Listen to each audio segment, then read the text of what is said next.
Bom, bom dia a todos. Nós estamos recebendo aqui os associados e os convidados do Instituto Capoc de Inovação Corporativa para debater um tema cada vez mais relevante, que são as cidades inteligentes. Eu agradeço a presença do Daniel Annenberg, nosso palestrante, de todos os debatedores e debatedoras que serão logo mais apresentados pelo Ludovino. Queria explicar rapidamente o papel do Instituto Capoc. Para aqueles que não conhecem, o Instituto é a casa do profissional de inovação. Ele conecta empresas de todos os portes com startups, com outras possibilidades de inovação aberta, viabiliza a possibilidade de que se possa realmente fazer a transformação digital, a mudança para a indústria 4.0, tudo isso utilizando, sob orientação do Instituto e de seus associados, pessoas e empresas, quando necessário, as leis de incentivo à inovação. Então, o Instituto Capoc tem como missão ajudar o nosso desenvolvimento de uma forma humana, criando uma perspectiva melhor para o nosso país.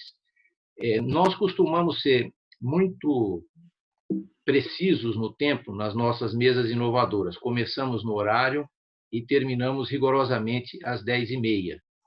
Fizemos assim sempre nas presenciais e seguimos esse bom hábito nas mesas virtuais. De forma que eu não vou me alongar, vou passar de imediato a palavra ao Ludovino Lopes, presidente do nosso Conselho Deliberativo, para que ele apresente os nossos convidados e que a gente possa dar início a mais uma mesa inovadora. Muito obrigado pela presença de todos. Muito bom dia para todos. Temos aí um dia maravilhoso, um sol fantástico nessa cidade aí, nos banhando para dar um pouco mais de alento. É mais um dia de confinamento nessa experiência social e tecnológica que estamos vivendo, né? O Hermano já abriu aí os nossos trabalhos e o Iran também nos deixou aí um pouco da vontade de sabermos um pouco mais sobre o Instituto. A minha função hoje aqui é de vos dar os bons dias em especial aos nossos debatedores e ao nosso apresentador e desejar agradecer aí a disponibilidade de cada um para podermos poder aqui na próxima hora e meia ouvi-los com muita atenção e com muita dedicação também, tá?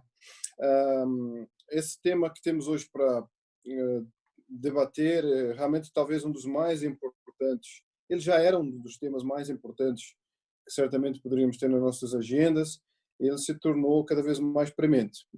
Na verdade, aquilo que deveria acontecer talvez nos próximos 2 décadas vai acabar se comprimindo e vai acontecer nos próximos 1 ano, 1 ano e meio, 2 anos. E aí essa conjunção entre tecnologia e sociedade, e essa conjunção entre uma cidade mais humana que o Daniel Dannenberg vai trazer para nós, é fundamental do ponto de vista não só da grande cidade de São Paulo, mas de todas as cidades do mundo, na verdade. A gente tem hoje aí uma atração permanente das nossas cidades para trazer mais gente, e uma das perguntas certamente será essa: será que vamos continuar tendo essa atração e a concentração de pessoas nas cidades, mas ainda que isso possa sofrer algum tipo de redução, os desafios estão dados, tá? Então, os desafios são de mais variadas naturezas nas nossas cidades, desde os desafios de saneamento, os desafios de transporte, aos desafios de diversos tipos de logísticas, agora com novos desafios do ponto de vista da questão de saber qual o papel, efetivamente, das nossas vias de transporte, dos nossos edifícios, do ponto de vista comercial, do ponto de vista residencial, como é que essas equações efetivamente vão acontecer, do ponto de vista da qualidade de vida das nossas cidades, e aí esse dilema que estamos vivendo hoje entre eu quero sair, não posso sair, eu tenho que sair porque faço parte dos setores essenciais, mas ao mesmo tempo eu também tenho direito, enquanto cidadão, a poder ir e vir. E depois todos os desafios que estamos enfrentando neste momento com a questão da conexão do link, do Verge, entre o uso da tecnologia para a gestão da cidade e, ao mesmo tempo, a tecnologia como um fator de acesso, de acessibilidade, de inclusão digital. Eu acho que o Daniel vai falar bastante sobre isso, de inclusão digital dentro de uma lógica de um mundo novo, onde eu vou cada vez mais estar conectado nessa rede que construímos nessa estrutura. Então, o que teremos sobre infovias, o que teremos sobre utilização dessa informação do ponto de vista estratégico, essa clivagem entre direitos pessoais e a gestão pública, o direito à privacidade, o direito à intimidade, vão sofrer certamente uma nova discussão, uma nova estrutura. Ela já vinha acontecendo ao longo desses últimos anos, e aí um equilíbrio entre essas coisas. Então, extremamente rico, extraordinariamente importante o nosso debate de hoje, com certeza. E para que ele aconteça, vamos contar com o Daniel Annenberg. Ele foi eleito vereador em 2016, está em seu primeiro mandato. De 2017 a 2019, assumiu a Secretaria de Inovação e Tecnologia e tem feito um trabalho de ampliação dos programas de inclusão digital e de aprimoramento da área de tecnologia de informação na cidade. Ele representa, portanto, esse verge de discussão e de temas que poderemos ter hoje aqui conosco. Daniel, grato pela sua disponibilidade e pela sua vinda. Vamos ter também o Miguel Genovese, diretor de Criação e Inovação da Pricewaterhouse. Ele é também o Head Digital do Lab da empresa no Brasil e vai trazer para nós, certamente, várias perguntas para o Daniel e também várias colocações daquilo que está fazendo a Price nesse âmbito, e certamente coisas muito interessantes. A Ana Carla vai também ser nossa debatedora. Ela é administradora pública da Fundação Getúlio Vargas, economista, mestre em administração e doutorada em urbanismo pela USP. Tem liderado projetos em várias empresas multinacionais da América Latina, em Londres e Milão. É diretora da Garimpo de Soluções, uma empresa pioneira na atuação em economia criativa, cultura, cidades e o futuro do trabalho, e tem escrito vários livros pioneiros sobre esse tema e foi recentemente agraciada com o Prêmio Jabuti em Economia. Então, Ana Carla, grato também. Esperamos que possa trazer incentivos e colocações bem interessantes aí, sobretudo com essas questões conectadas, por exemplo, com a economia criativa e a economia colaborativa. Bom, isso dito, passo a palavra para os nossos apresentadores, nossos debatedores. Hermano, por favor, vamos em frente.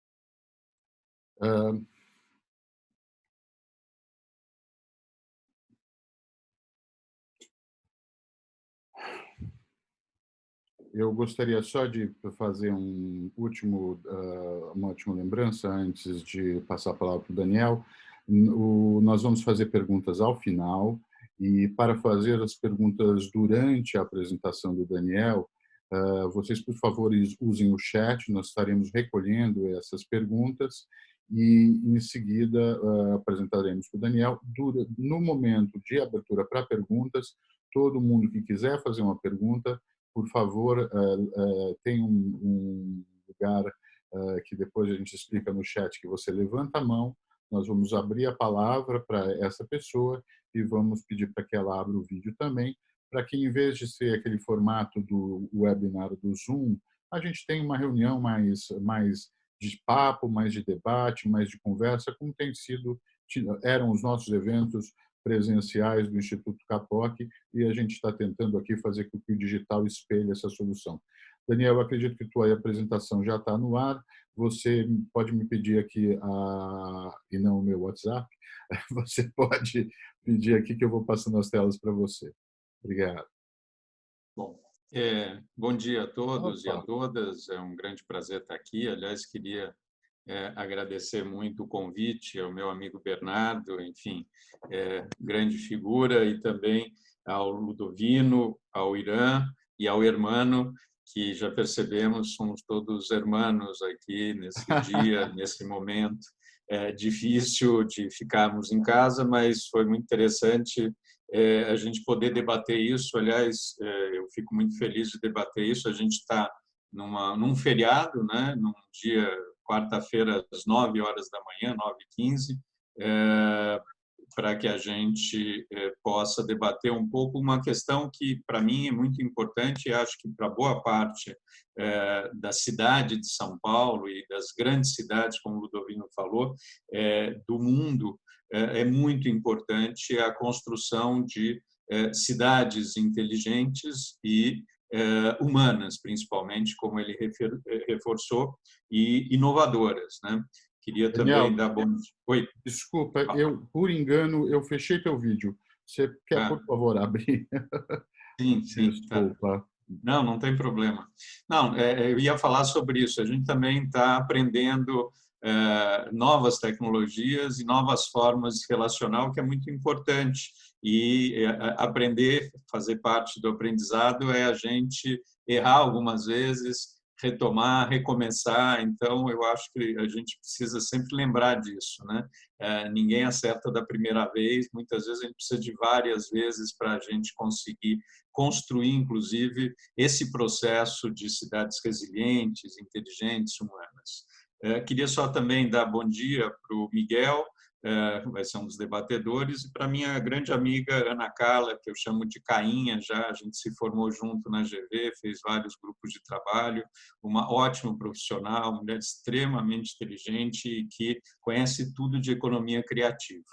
Bom, sem mais delongas, a minha ideia nesse primeiro momento, e eu queria ser o mais sucinto possível, dentro do possível, é falar um pouquinho do que a gente fez ao longo desses últimos 3 anos, de 2017 a 2019, na Secretaria Municipal de Inovação e Tecnologia, não só para contar um pouco, mas principalmente para dar bases para um debate do mais importante, que é o porvir.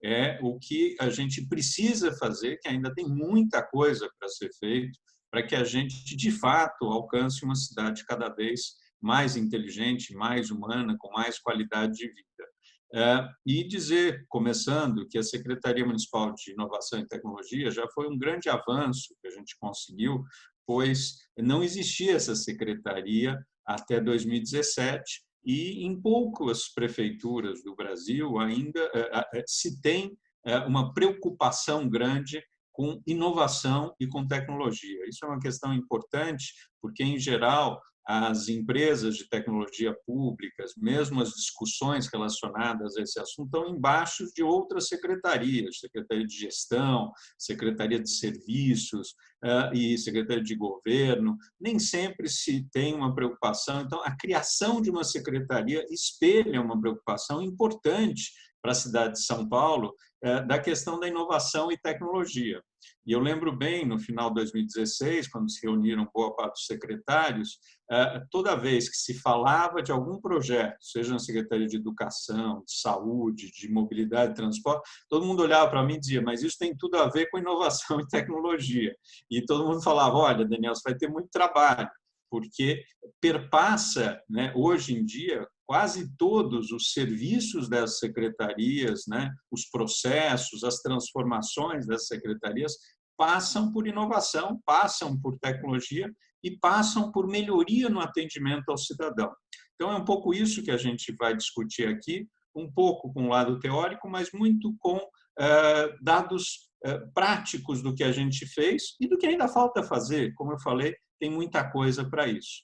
Então, irmão, se a gente puder, já passando para o próximo slide, dizer para vocês, para começar, que o imaginário, muitas vezes, em torno de uma cidade inteligente, costuma ser assim, né? Uma cidade futurista, como Songdo, lá perto de Seul, na Coreia do Sul, ou mesmo como aqueles nossos desenhos animados dos Jetsons que a gente via, e isso já mostra a minha idade, né, que nos anos 70 a gente via desenhos animados dos Jetsons mostrando um futuro maravilhoso, brilhante, com desde teletrabalho, telemedicina, que agora estamos começando a chegar nisso, mas e não mostrava a realidade de fato, principalmente numa cidade como São Paulo, tão desigual e com tantos problemas, como a gente vai ver no próximo slide, em que a gente mostra que, apesar de Smart City, né, aliás, não no próximo, né, aqui em São Paulo, o imaginário é esse ainda, né, o Rio Pinheiros, a Ponte Estaiada,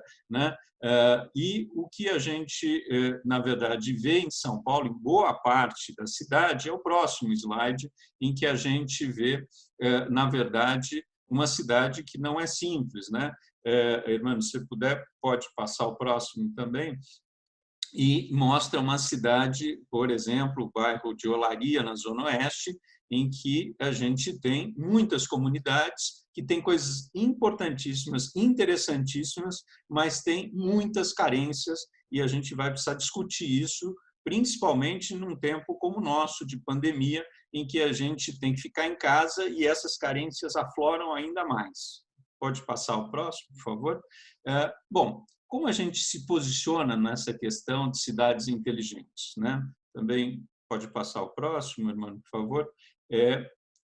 Por onde que nós, lá na Secretaria de Inovação e Tecnologia, começamos? A gente fez todo um trabalho grande de ir pesquisar o tema em muitos lugares. A gente conversou com várias instituições relevantes que discutem o tema, desde a FGV, onde eu estudei, o IGO, o BID e outros, com outras cidades do mundo que estão mais avançadas na discussão, na implementação de boa parte dessas políticas, Londres, Amsterdã, Tel Aviv, Barcelona, Paris, né, algumas cidades na China também, a pesquisa de práticas no Brasil e no mundo, entrevistas aí com secretários, servidores, especialistas do tema, fizemos várias oficinas e eventos, e levantamento das iniciativas que a própria Prefeitura de São Paulo tinha, que faziam uso de tecnologia e inovação. Pode passar o próximo? O que acabou emergindo nessa imersão no tema? Acabou emergindo o que a gente vai mostrar aqui nesse momento, que é uma visão, alguns princípios, desafios e as iniciativas que nós começamos a ter e algumas que nós demos continuidade na cidade de São Paulo. Então, a visão, né? Qual o imaginário de São Paulo como uma cidade inteligente e humana?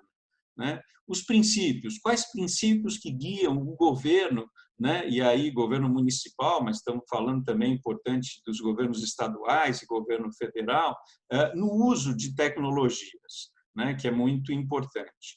Quais questões, como desafios, precisam ser tratadas para a gente alcançar uma cidade de São Paulo mais inteligente e mais humana? E o que está sendo feito em termos de iniciativas para enfrentar esses desafios? Se puder passar a próxima. E aí, uma das questões fundamentais para nós na Secretaria é não usar a tecnologia pela tecnologia. Muita gente gosta muito de tecnologia e fica encantado com as possibilidades. É verdade. Mas eu acredito que a tecnologia é um meio para a gente chegar em algo. Para mim, a tecnologia tem que ser um meio para combater a desigualdade, para a gente conseguir ter melhor qualidade de vida, para levar os serviços do Estado, prefeitura, governo estadual, federal, principalmente para a população que mais precisa. Né? Então, isso é muito importante a gente ter em mente quando a gente está falando sobre tecnologia no serviço público. Pode passar a próxima, por favor? E, como eu falei, é preciso usar tecnologia e inovação para simplificar a vida das pessoas, não tornar a vida delas mais difícil, muitas vezes criando barreiras que são muito complicadas. Eu brinco muito que não adianta a gente virar e criar a e-burocracia, porque muitas vezes, quando a gente não revê processos, a gente não revê o que a gente fazia em termos ou presenciais, de processo, de papel, a gente leva o mesmo formato para os meios digitais. E isso, muitas vezes, não simplifica a vida das pessoas, não ajuda que elas possam lidar com o serviço público de uma forma mais rápida, mais fácil, mais transparente, que também precisamos discutir sobre isso. Aí a próxima, por favor. E uma cidade inteligente, no nosso entendimento, não é apenas uma cidade que seja digital, como a gente mostrou lá no início, Songdo, na Coreia do Sul. Tem que ser uma cidade que coloca os cidadãos no centro da política pública. Isso é um ponto muito importante, né? O foco tem que ser o cidadão. Não pode ser a ideia da tecnologia pela tecnologia. O que é o cidadão que mais precisa? Ou mesmo todos nós, como cidadãos, que precisamos do serviço público, o que nós queremos do serviço público? Né? E a gente precisa entender essas demandas e necessidades antes de sair fazendo e implantar um monte de tecnologia que, no final, pode não ser tão útil assim para o cidadão ou pode ter problemas, como já foi falado pelo Ludovino, a questão da inclusão digital, que eu vou debater um pouco aqui, que é fundamental nesse momento, não só de pandemia, mas para que as pessoas possam ter acesso a serviços públicos digitais, serviços públicos eletrônicos. A próxima, por favor. Bom, posto isso, né, eu não consigo imaginar uma cidade inteligente também se a gente não tiver a prefeitura municipal sendo inteligente, tá certo? A imagem que vocês veem aqui à esquerda é o arquivo municipal, né? Ou era até um tempinho atrás, eu vou mostrar um pouco o que a gente está fazendo, mas com um monte de papel, um monte de processo, ou com computadores antigos, muitas vezes nem computadores, né? E a gente vê situações que, principalmente nas unidades básicas de saúde, nas escolas, né? A gente ainda tem muito equipamento que é difícil ser utilizado pelo funcionário, quanto mais pela própria população que se utiliza dos serviços públicos. Bom, prefeitura tem que ser inteligente, isso é fundamental. A próxima, por favor. Bom, posto isso, a nossa visão, que é muito importante. Como eu já disse, reduzir desigualdades é fundamental. Simplificar a vida na cidade, melhorar o atendimento ao cidadão. Né? A minha vida toda, até mais do que tecnologia, a minha grande preocupação é melhorar esse atendimento ao cidadão. Quando a gente montou o Poupa Tempo, esse era um grande objetivo.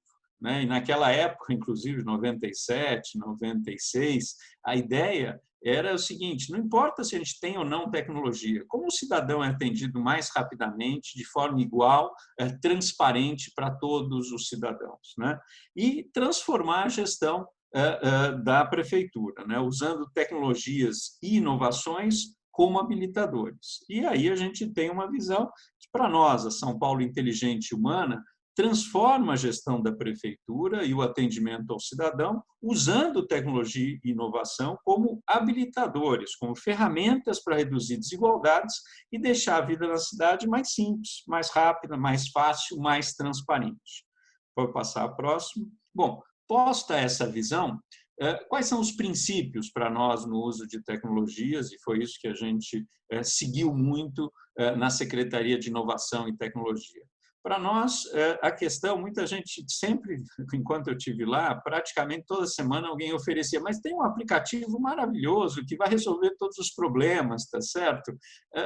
Olha, a gente foi conversar na cidade de Londres, com o pessoal de Amsterdã, com o pessoal de Israel, eles davam risada quando a gente falava sobre aplicativos. Eles diziam, mas quem na área, que cidadão vai usar um aplicativo público mais de uma, duas vezes e deixar isso no seu celular? Né? Fora, talvez, no caso do 156, que a gente vai falar um pouquinho, precisa ter menos apps e melhor atendimento. E esse melhor atendimento, sem dúvida, não só presencial, também digital, também via internet, muitas vezes via telefone, muitas vezes de várias formas. E uma outra vez até via app, mas não é a questão básica. Não faz sentido a gente ter aí dezenas de aplicativos para a população usar e ela não vai usar, não adianta. A gente também não quer solução correndo atrás de problemas. Como eu falei, a gente precisa saber o que atende o cidadão e aí sim a gente achar soluções para isso. Como eu também disse, não é digitalizar a burocracia. Não vamos criar a burocracia. E a gente precisa de menos futurismo e mais realismo, partir do pressuposto onde a gente quer chegar, mas caminhar para chegar nisso com muita tranquilidade, muita serenidade e sabendo quais são as condições dadas. Não adianta a gente apagar tudo que tem na cidade de São Paulo e construir do zero, não vai acontecer isso. A gente tem que usar o que já existe para avançar. Outro ponto importante, a questão, e a gente tem que discutir isso, da proteção de dados e privacidade, são direitos, não luxo. A Lei Geral de Proteção de Dados está aí para ser implantada, espero que a gente ainda consiga fazer isso esse ano, né? A Presidente da República quer jogar isso para o ano que vem, eu acho que é um erro, acho que a gente precisa começar esse ano ainda.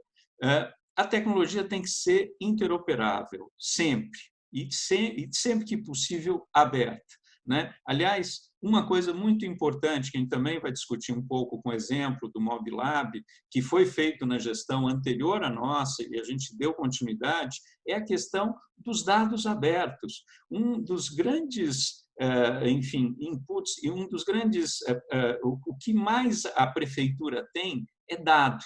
Nem sempre esse dado vira informação, mas a importância de você abrir os dados, e esses dados, de forma, lógico, com cuidado, com segurança, mas para que esses dados possam ser usados no bom sentido pelas universidades, pela sociedade civil, pelas startups, isso faz um avanço tremendo, né? Eu vou dar exemplos disso, mostrando que, na medida em que o governo abre esses dados, e não é todo governo que gosta de abrir os seus dados, isso ajuda na transparência e numa relação fundamental com a nossa sociedade. E, finalmente, tecnologia, como eu disse, é parceira estratégica e não protagonista. Bom, posto isso, os desafios para uma cidade mais inteligente e humana. Pode passar o próximo, né? A gente vê aí, a gente tem vários desafios para uma cidade como a nossa, né? Se você puder, mano, a próxima tela, por favor. Bom, quais são esses desafios que a gente tem? Tem outros, mas eu diria que esses são talvez os que a gente mais identificou. Primeiro, modernizar toda a infraestrutura digital. Não faz sentido, como a gente falou, ter uma cidade inteligente e a prefeitura não ter link, não ter computadores adequados e assim por diante.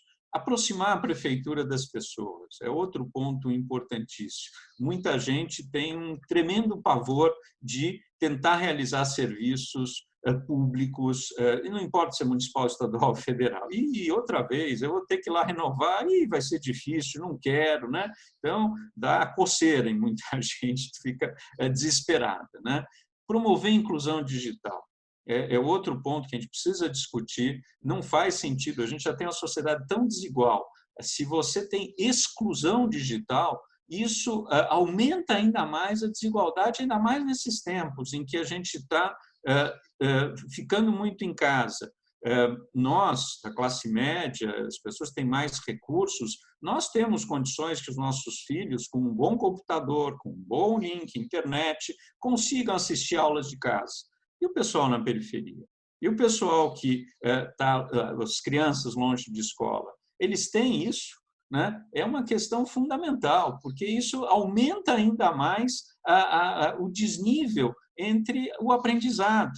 Isso não só para as crianças, isso para as pessoas que precisam, por exemplo, ter informações sobre a Covid-19 e que não têm acesso a essas informações, ou as pessoas que estão procurando emprego, né, que não conseguem nem fazer o seu currículo, né, ou mandar o seu currículo. Então, é muito importante que a gente tem. Ontem eu estava lendo matérias aí do Teletime, né, e de outras publicações, de novo a discussão do FUSTES. Será que a gente não consegue ter recursos para incluir digitalmente a nossa população, que é fundamental para que a gente tenha, de fato, aí sim, uma cidade mais inteligente, mais humana?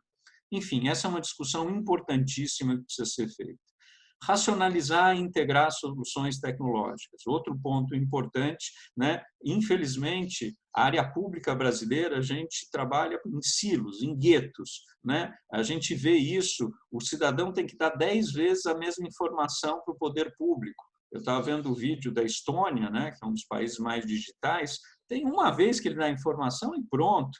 E você conversa por trás e busca essas informações em bases de dados atualizadas, adequadas. Aliás, estamos vendo aí uma das questões fundamentais, a questão do cadastro único nesse momento, como tem problemas gravíssimos, gravíssimos. E com a dificuldade de você ter soluções para conseguir fornecer R$600 para as pessoas que mais precisam nesse momento. Portanto, é fundamental racionalizar e integrar soluções tecnológicas. Estimular a colaboração entre órgãos municipais. Também na prefeitura sempre falava que tinha prefeitura municipal da educação, prefeitura municipal da saúde e assim por diante. Não dá para conviver dessa forma. Gerar valor público a partir de dados. Como eu falei, os dados podem virar informações fundamentais para a vida de todos nós. Simplificar o acesso da população ao serviço. Desde a linguagem ser mais simples, e tem um projeto de lei que foi aprovado, de minha autoria, de linguagem simples na Câmara, que um dos objetivos é como é que a gente faz para a informação chegar de forma clara, transparente, rápida para o cidadão. Inovar nas formas de contratação. É difícil contratar na área pública, né? Se você faz alguma coisa errada, tem Tribunal de Contas, Ministério Público, mas precisamos inovar nas formas de contratação. Engajar o ecossistema de inovação da cidade é outro ponto importantíssimo para isso, para que a própria sociedade civil nos ajude a achar boas soluções para a área pública. E facilitar a gestão da mudança da prefeitura, que é mudar a cultura. Não é simples mudar a cabeça das pessoas, tanto as que estão dentro da máquina, quanto aquelas que precisam da máquina pública. Enfim, são muitos desafios, não é simples. Eu vou mostrar agora muito rapidamente, com práticas, o que nós fizemos, né, em termos de atividades para melhorar uma série desses pontos que a gente colocou. Então, um deles, como eu falei, né, simplificar o acesso da população ao serviço. Né? O cidadão não é obrigado a entender a lógica interna do serviço público. No caso, por exemplo, o 156, que recebe mais de 20 mil ligações por dia, e que tem um site, a gente refez todo o portal do 156 para o cidadão entrar aí direto, por exemplo, nos serviços mais demandados, com uma linguagem mais simples, como eu falei. Nós tínhamos aí muitas centrais telefônicas na prefeitura, diz que isso, diz que aquilo, conseguimos integrar aí 10, 11 centrais telefônicas para que tenha um único número e a pessoa possa ligar para o 156 de uma forma rápida, fácil, transparente, né? Integrando os serviços e reduzindo duplicidade de ações. Também decodificando, né? Dando mais transparência do serviço público cidadão, simplificando processos, né? Revendo todo o guia de serviços públicos está por trás disso. Aliás, eu preciso dizer que eu comecei a minha vida pública na Prefeitura de São Paulo em 1990, na gestão da Luísa Erundina, e a primeira coisa que eu fiz foi um guia de serviços públicos, na época em papel, que depois virou um pouco um 56, mostrando quais serviços a Prefeitura oferece para o cidadão, e muitos desses a gente nem conhece. Né? Então, é muito importante simplificar processos, serviços, reduzir o tempo de resposta e tramitação nos órgãos e um atendimento mais territorializado e inclusivo, né? Para melhorar esse relacionamento entre governo e cidadão. Outro ponto importante é facilitar a gestão da mudança. Né? Mudar processos, sempre for assim, é um trabalho difícil. A gente, por exemplo, recebeu da gestão Haddad 33% dos processos da prefeitura, e são milhares de processos, vocês não têm ideia do número de processos, aquela foto no início era em papel, a gestão Haddad começou isso, já tinha 33% dos processos da prefeitura já estavam eletrônicos. Quando nós saímos, no final do ano passado, nós estávamos com 99% de todos os processos da prefeitura eletrônicos. Não seria possível, nessa pandemia, se não tivesse já com 99% dos processos, o prefeito Bruno Covas, por exemplo, despachar do hospital, despachar da sua casa, ou fazer home office, né, como muita gente tem feito da prefeitura. Isso é fundamental, é a porta de entrada, é fazer com que qualquer processo que entre na prefeitura, e a ideia é que até o fim desse ano não tenha mais papel entrando na prefeitura, seja digital. E, a partir daí, caminhe digitalmente. a gente já viu nas secretarias onde a gente implantou mais rapidamente isso, que os processos, além de tudo, caminham muito mais rápido quando são eletrônicos, porque muitas vezes no processo em papel, o funcionário coloca dentro lá da sua gaveta, fica alguns dias, você não tem controle. Então, aumenta a velocidade para que os processos andem mais rapidamente, 60%, 70%, onde isso é feito na prefeitura. Pode passar o próximo. Facilitar a gestão da mudança, né? Mudar processos que sempre foram assim é um trabalho difícil. Como eu falei, a gente está falando com cultura. Muita gente também disse, pô, mas acabou o Diário Oficial, onde eu procuro as coisas? Eletronicamente, não precisa ter em papel. Mas fazer isso para quem trabalhava dessa forma há 20, 30 anos é uma medida complicadíssima. E é muito importante que a gente ouça esses funcionários, porque a gente tem, desde aquele funcionário mais resistente, vocês estão vendo aí na transparência, no slide, que são aqueles burocratas de carteirinha e que é resistente à mudança, ou por preguiça, ou descrença, ou receoso, até aqueles que querem ajudar e que nos ajudam a implementar essas novas medidas. Então, é muito importante estimular a colaboração desses funcionários, né? Pode passar o próximo, né? E aí chegamos num ponto muito importante que eu acredito que é disponibilizar serviços de uma forma mais rápida, fácil, simples, transparente. Assim como o Poupa Tempo, na prefeitura, nós implementamos o Descomplica, já tem hoje 7 unidades, eram as praças, antigas praças de atendimento das prefeituras regionais, que é a porta de entrada, se a gente, inclusive, quiser descentralizar os serviços e fazer esse trabalho intersecretarial. E o Descomplica justamente veio para isso, porque ainda estamos muito longe de ter todos os serviços eletrônicos e é fundamental que a gente tenha essa porta de entrada presencial. Não só, e aí a gente tem o Descomplica Digital, porque o cidadão que vai lá e que poderia fazer o serviço da sua casa, do seu trabalho, a gente orienta ele como, de uma próxima vez, realizar esse serviço sem necessariamente estar presencialmente. Isso é muito importante, porque você ajuda o cidadão a perceber uma série de potencialidades que ele não conhecia. E um segundo ponto do Descomplica, que eu gosto muito, é que a gente faz um atendimento lado a lado. O Poupa Tempo inovou na medida em que tirou barreiras, fez algo amplo, aberto, né? Dava para ver o que estava acontecendo. E o Descomplica, eu acho que foi além, porque a ideia é do lado de um laptop sentar cidadão e sentar o funcionário e o funcionário explicando para o cidadão, lado a lado, o que ele está fazendo para resolver o seu problema. Ou seja, é mostrar para o cidadão de forma transparente, olha, aqui não tem isso, olha, se você está procurando emprego, eu vou te mostrar os que tem, são esses. Né? É muito, muito instrutivo isso, e isso é algo que a gente precisa implementar em todo o serviço público, não tenho dúvida. Próximo, por favor. Outro ponto importante, né, é racionalizar e integrar soluções tecnológicas, né? Para isso, nós fizemos um plano estratégico de tecnologia da informação e comunicação, né, para todo o quadriênio até esse ano, e a ideia foi melhorar a governança de dados e de TICs na prefeitura. Não é simples fazer isso, como eu falei, tem muitas secretarias muito atrasadas nisso, mas é fundamental ter um plano estratégico, ter boas práticas, né? A gente ter normas e procedimentos, e isso ajuda muito as pessoas que trabalham com TIC nos diversos órgãos públicos municipais. O próximo, por favor. Outro ponto que eu já citei, mas queria reforçar, é gerar valor público a partir de dados. Né? Com o MobLab, com a vitrine das APIs, a ideia é organizar e integrar dados. Antes da gente chegar ao MobLab, na gestão passada, o que a gente viu?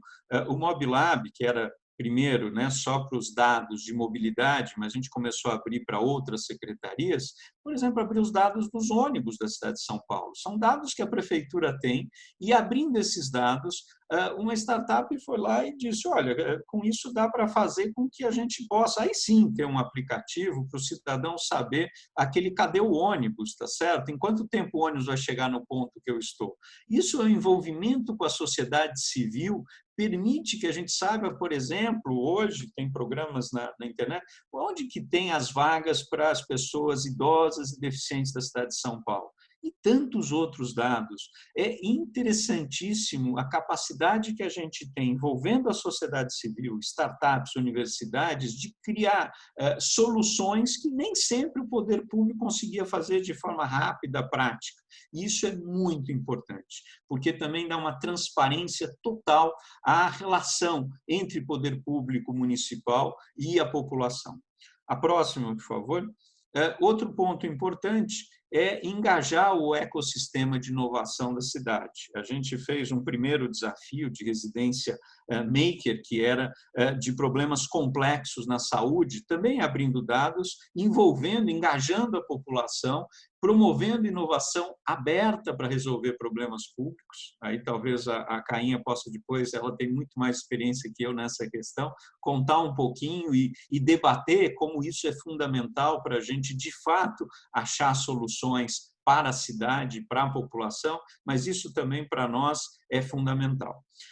Pode passar a próxima, né? Inovar na forma de contratação, a gente lançou o Pitch Sampa, né, que seria criar espaços para compartilhar boas práticas de contratação, também capacitar servidores, né, no uso desses novos instrumentos de contratação, enfim, garantir que a gente possa, com isso, inovar na contratação. Pode passar a próxima, estamos já no processo de finalizar, modernizar a infraestrutura digital da cidade, como eu falei, esse plano estratégico de tecnologia e informação, né, ampliar a conectividade na cidade. Pode passar a próxima. Outro ponto muito importante, como eu disse, é promover a inclusão digital, democratizando o acesso, garantindo autonomia, desenvolvimento de habilidades. A próxima também, através de como? No nosso caso, a gente tinha... Pode passar a próxima, por favor, Hermano?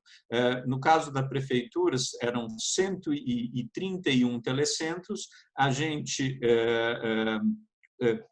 modificou alguns deles, vários a gente contratando, e eu como vereador aí estou dando uma emenda de R$500 mil para comprar equipamentos para os telecentros, mas transformamos alguns deles em digilabs, que para nós não são só telecentros, são espaços de coworking da cidade que permitem que o cidadão possa se apropriar disso e trabalhar nesses locais. Muita gente, quando a gente chegou, disse, olha, os telecentros não servem para mais nada, hoje tem o celular, a gente com o celular faz tudo. Não é verdade. Muita gente na periferia usa e usa muitos telecentros, é fundamental manter esse espaço também. Ampliar a rede de Wi-Fi público, a gente chegou, tinha 120 pontos de Wi-Fi, principalmente em praças e parques, expandimos, hoje a gente já está com mais de 300 pontos, talvez não cheguemos aí 624, mas vamos pelo menos triplicar o número de pontos de Wi-Fi no Ibirapuera, no MASP, em centros culturais, centros esportivos, precisa ter mais, essa rede de Wi-Fi precisa perpassar a cidade inteira. Os Fab Labs são, depois dos CELS, eu acredito, o melhor equipamento público da cidade de São Paulo. São laboratórios de fabricação digital maravilhosos, foram feitos pela gestão passada, nós estamos também colocando recurso de emenda para fazer mais um Fab Lab. Você aprende tudo num Fab Lab, desde impressão, você aprende marcenaria, você aprende robótica, gratuitamente, né, em lugares diversos da cidade. Para quem não conhece um Fab Lab, vale conhecer. Pode passar a próxima, né? A gente também fez o 011 Lab, que é um laboratório de inovação em governo, né? Para a gente ter na prefeitura, em que a gente desenha e executa políticas e serviços públicos com foco nas pessoas. Aliás, chamamos as pessoas que mais usavam o 56 para um laboratório no 011 Lab, e isso ajudou a gente repensar o 56 na prefeitura de São Paulo. Bom, muito rapidamente, eu acho que meu tempo aí dos 30 minutos já mais ou menos acabou, né, Irã, Hermano, mas eu queria mostrar um pouco algumas das coisas que a gente fez. Eu acho que é um ponto de partida. Ainda há muito para ser feito na Prefeitura de São Paulo para a gente chegar, de fato, numa cidade inteligente, mas eu acho que esses pontos, esses desafios que a gente colocou, são desafios fundamentais para a gente debater e ver como mais rapidamente a gente dá continuidade a isso, até porque tem eleições esse ano e depende, muitas vezes, disso para dar continuidade. Queria reforçar um ponto, como eu disse, a gente continuou muita coisa boa que foi feita pela gestão anterior, e isso é algo também muito importante no serviço público. A gente não começar do zero, a gente dá continuidade nas coisas boas e mostrar que existem planos que perpassam gestões e que permitem que o serviço público possa ir melhorando continuamente.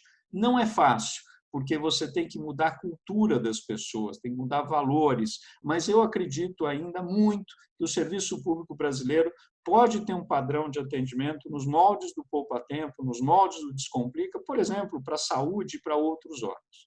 Era um pouco isso que eu tinha para começar a nossa discussão, nosso debate. Estou aí à disposição para a gente continuar esse debate. Obrigado, gente. Ludovino? Todo mundo acordado ou foi todo mundo dormir? Está todo mundo bem desperto aqui. Muito interessante, Daniel. Obrigado aí pelas suas colocações. Eu entendo que o desafio maior, na verdade, aí é você conseguir nos traduzir tudo esse universo em 30 minutos, né? Fica quase impossível fazê-lo. Mas aquilo que me trouxe assim maior atenção e de alguma forma uma certa felicidade nesse sentido é do que você está nos trazendo um cenário onde você integra os diferentes desafios. Portanto, você consegue fazer essa integração, porque normalmente a gente sempre tenta ver as coisas, quem está do lado da tecnologia tenta chegar à tecnologia, como você disse, como protagonista. Mas, na verdade, o protagonista é o cidadão, né? Ele é que tem que ser o centro dessa atuação. E para conseguir isso, a tecnologia é um dos instrumentos, dos múltiplos instrumentos que você vai ter que ter à sua disponibilidade. Talvez agora a gente venha a ter que depender cada vez mais dessa visão tecnológica, mas de qualquer forma é o ser humano que vai nos ditar esse balanço que está colocado aqui, né? Então, grato aí pela sua colocação. Eu sei que o desafio é muito grande e agora precisamos colocar os pontos nos is, né? Então, eu vou deixar então a palavra aí para o Miguel Genovese e para a Ana Carla Fonseca, para que eles possam, por nós, e expressando aquelas perguntas e aquelas colocações que nós gostaríamos também de fazer e faremos depois, mais tarde, para que você possa interagir com eles e eles também possam nos dar aí essa visão deles aí do que está acontecendo, tá? Vamos em frente. Ana Carla, vamos primeiro com os senhores, né? Bom, muito obrigada pelo convite. Dani, você é sempre surpreendente. Eu queria deixar meu agradecimento ao Instituto Capoc pelo convite e ao Daniel por ter aceito, né, esse desafio incomensurável, como paulistana que eu falo, de ter lidado com um tema tão complexo, tão fascinante, tão transformador. E eu me lembro de você ainda em priscas eras da nossa trajetória conjunta, sempre muito desprovido de egos e sempre muito engajado, né? E eu fiquei fascinada ao longo das últimas décadas, seguindo aí o que você vem acompanhando, porque você não se atém a etiquetas, né, Dani? Você vai sempre no que é transformador, independentemente de vínculos político-partidários, ideológicos, você vai ao cerne da questão. Então, de novo, eu agradeço como paulistana, como amiga e como colega. Eu vou ser muito breve nas minhas considerações, porque certamente os demais colegas gostarão de fazer as suas, mas eu não posso me furtar a trazer alguns aspectos que me parecem especialmente relevantes neste nosso momento, em especial de pandemia, que traz à tona várias das questões que são estruturantes da nossa cidade, né?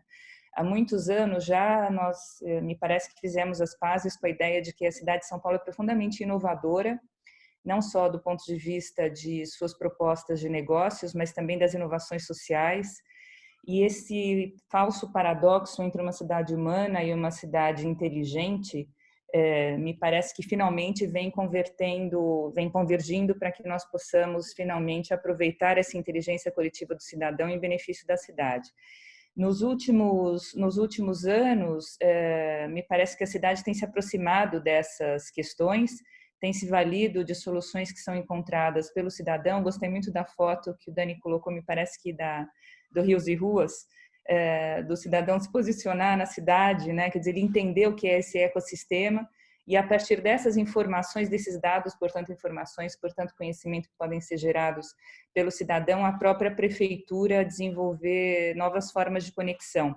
Se a cidade sempre é vista como inovadora, aqui no caso da nossa cidade de São Paulo, me parece que o que sempre também faltou foram conexões. Eu gostaria de saber, portanto, se o Daniel puder nos trazer um exemplo ou dois, como essa inteligência coletiva do cidadão foi mais bem apropriada, no bom sentido, pela prefeitura e pelos desafios que ele encampou como secretário, para a transformação da própria cidade, né? Primeiro, para o cidadão se entender não só como público, mas também como coautor, e segundo, para incentivar novas questões vinculadas a isso. Eu sei de alguns programas, mas gostaria que ele, por favor, nos dissesse algo que pudesse nos ajudar a entender melhor essa questão. Uma segunda questão que certamente agora também durante a pandemia vem à tona com mais força é a questão da inclusão digital, não somente como acesso às tecnologias, mas como capacidade de lidar com essas tecnologias para fazer algo útil. E aí eu falo também sobre o viés da economia criativa. Nós vemos aí não só as pessoas tentando se conectar às demais, como oferta, demanda, canal de comunicação, mas também gerando conteúdos que possam transformar aquilo que elas fazem para que a cidade de São Paulo, durante o período de quarentena, não fique estanque do ponto de vista de produção, né? Isso desde cientistas a artistas e todos nós no meio do caminho. E eu gostaria de saber do nosso querido Daniel como é que ele vê essa questão da elaboração de conteúdos para além da conectividade, utilizando-se das tecnologias digitais para que a economia de fato possa trazer valor agregado, valor compartilhado, valor percebido. E aí eu deixo uma terceira questão quicando, Dani, se for possível você responder num prazo tão curtinho, mas é mais uma curiosidade, né? Você, como todos os setores que são transversais, você acaba sendo responsabilizado por tudo que não dá certo, né? Porque afinal de contas não está funcionando, porque afinal de contas as questões não se falam, porque enfim, mas ao mesmo tempo você acaba sofrendo com muitos dos desgastes e atrasos de vários desses setores, a começar pelo da educação, né? Ou seja, tem pessoas que não necessariamente conseguem se comunicar de uma forma com raciocínio crítico, de uma forma mais elaborada por meio da educação tradicional. É claro que a questão da inovação não vai resolver isso. Eu gostaria de saber como foi que você equilibrou essas várias prioridades que você trouxe, mas também no curto, no médio e no longo prazos, para que o que você foi entregando ao longo desse prazo de 2, 3 anos, que certamente para você deve ter contado como 20 ou 30, como você foi equilibrando esse valor percebido pelos vários públicos, pelo próprio governo, pelo cidadão, pelas outras secretarias, porque no final você teve aí um conjunto de stakeholders talvez muito mais complexo do que os demais, né? Então, se você puder compartilhar um pouco das dores que você vivenciou, para que a gente se sinta um pouquinho mais esfolado e fortalecido para as próximas décadas, eu agradeço. Acho fundamental tudo que você trouxe, enfim, acho que é um panorama fantástico dos desafios que a gente vem enfrentando na cidade de São Paulo, mas também das suas potencialidades, né? Eu vi aqui pelo nosso conjunto de participantes, alguns dos nomes que eu reconheci, a participação fundamental das empresas, a participação fundamental também das instituições de sociedade civil que são voltadas à inovação de modo mais amplo, e sem esse ecossistema, de fato, a gente não consegue funcionar. A gente vê o engajamento de tantas das empresas em inovação social e das instituições sociais tentando fazer esse amálgama, mas certamente sem alguém que puxe essa agenda no setor público, a gente não consegue avançar. Então, fico muito contente de ter tido esse pezinho desse nosso banquinho tão mais elevado a partir do momento que você assumiu essa secretaria, e que assim continue nos próximos anos. Obrigada.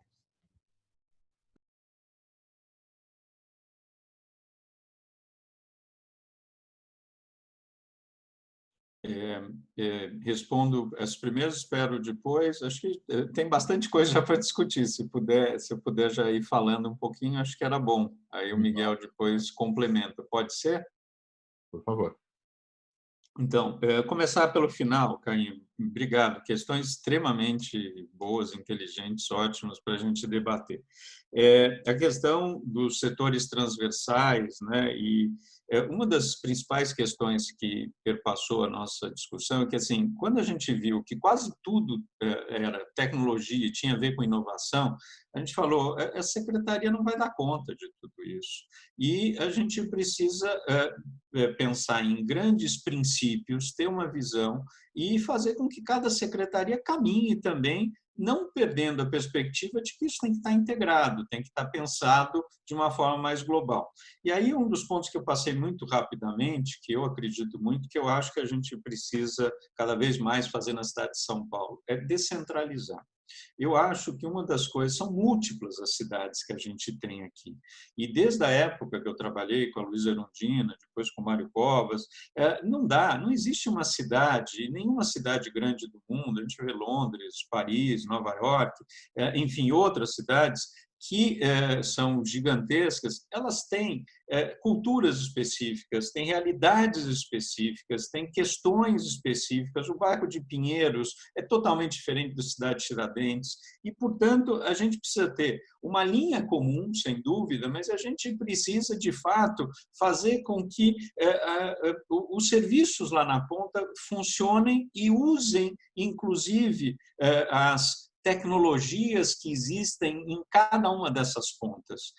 Uma coisa a gente lançou, por exemplo, esses dias, a Frente Parlamentar de Games, a gente fica vendo, Periferia Com é uma coisa, tem projetos maravilhosos, por exemplo, um Fab Lab que tem na cidade de Tiradentes é diferente do Fab Lab que tem lá no Centro Cultural Vergueiro, né? E os públicos são diferentes, as realidades são diferentes. Então, a importância, ao mesmo tempo, também de você cruzar narrativas, né? Não dá para pensar, por exemplo, em educação sem pensar em saúde, sem pensar em assistência social, em esportes. Não pode ser uma coisa né, só de uma forma. Então, é muito importante, foi isso que permeou toda a nossa discussão com as demais secretarias, é que a gente pudesse fazer um pouco esse meio de campo em que a gente ajudava a mostrar o que um está fazendo, o outro está fazendo, as realidades que tem em determinados lugares e costurar um pouco esse pano de integrar um pouco mais, né, os setores setoriais, de fato, e mostrar que é possível fazer coisas com um único grande princípio, uma grande visão, mas que na ponta permitam que os cidadãos se apropriem, participem e trabalhem junto conosco. Então, uma das coisas muito importantes é também não dizer que a inteligência, o que a gente sabe, só parte do serviço público. Pelo contrário, né, o cidadão é que consegue nos ajudar e muito a permear e rechear essas políticas públicas, né? E aí, falando um pouco também dessas conexões, que você falou muito bem, super importante, por exemplo, um exemplo foi o Pátio Digital, que o Alexandre Schneider fez na educação, que é você abrir de forma totalmente transparente, por exemplo, o que as crianças estão comendo na merenda escolar na área pública, municipal, e os pais participarem e colocarem as necessidades, e isso ser permeado o tempo todo entre a população, os professores, né, e uma política, de fato, da Secretaria de Educação. Então, outro exemplo, o 011 Lab, como eu citei, a gente chamar os usuários do serviço público para repensar o aplicativo que já existia na cidade, para fazer com que a gente revesse o nosso portal em função do que o cidadão precisa, não do que eu, funcionário público, né, olhando para o meu umbigo, acho que é mais importante, né? Então, isso também eu acho que foi muito importante. E A questão da capacidade de lidar com tecnologia como algo útil, né?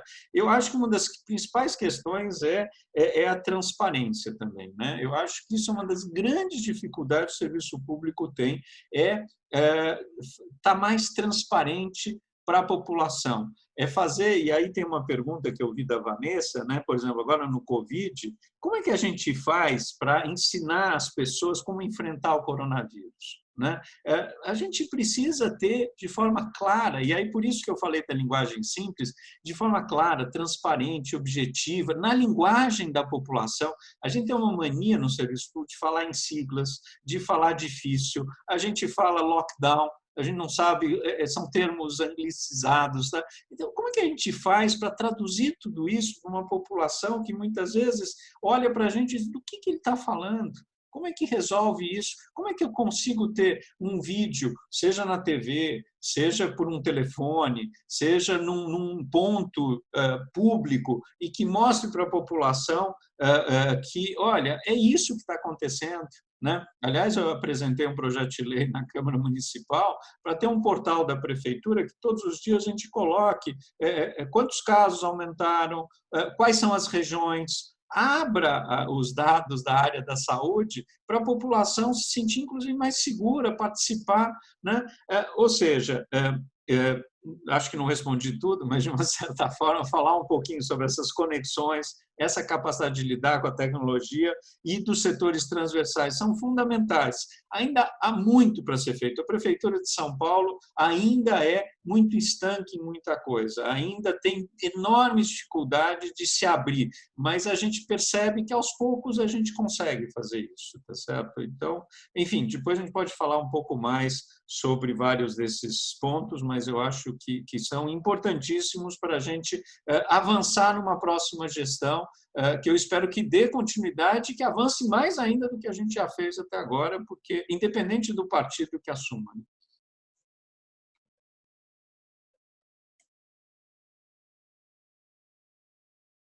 Miguel?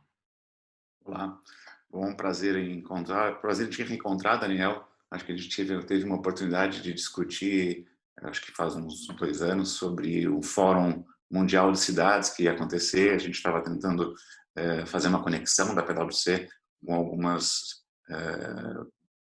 pessoas responsáveis na Prefeitura de São Paulo para isso. A gente conversou um pouco contigo, foi muito bacana aquele papo. Cara, brilhante, eu não vejo, acho fantástico. É óbvio que a gente conhece algumas coisas, eu acho que esse é um defeito nosso, a gente não entender o tanto que está sendo feito. E, assim, a tua apresentação ela foi fantástica, porque ela trouxe algumas visões que têm um pouco a ver com as visões que a gente tem, principalmente na PwC. A gente tem 2 visões que são perfeitas, exatamente como tu falou. A primeira delas é que ninguém faz nada sozinho. Ninguém faz nada sozinho. Hoje, uma gestão pública, ela só é eficiente e tem sucesso quando ela tem um tripé. E esse tripé tem a ver com o governo, sociedade organizada e a iniciativa privada. Quando a gente junta esses 3 pontos, realmente a gente torna a coisa mais eficiente, faz a coisa andar e faz a gente olhar para frente, porque se a gente olhar para trás, não adianta nada, né? Outro ponto interessante que tu colocou, que é olhar para as pessoas, tem muito a ver com... A gente discutia muito sobre cidades inteligentes, e a gente tem até um grupo global da PwC que discute isso, tem um site sobre isso, a gente apoia algumas cidades. A gente desenvolveu um estudo porque a gente começou a entender que é muito mais do que cidade inteligente. Quando a gente olha para pessoas, a gente e olha para o lado humano, a gente pensa em outro conceito, que é o conceito de cidade das oportunidades. E a gente fez até um estudo sobre isso, cidade das oportunidades, olhando para Londres, Toronto, Paris, Amsterdã, São Francisco, Rio de Janeiro e São Paulo.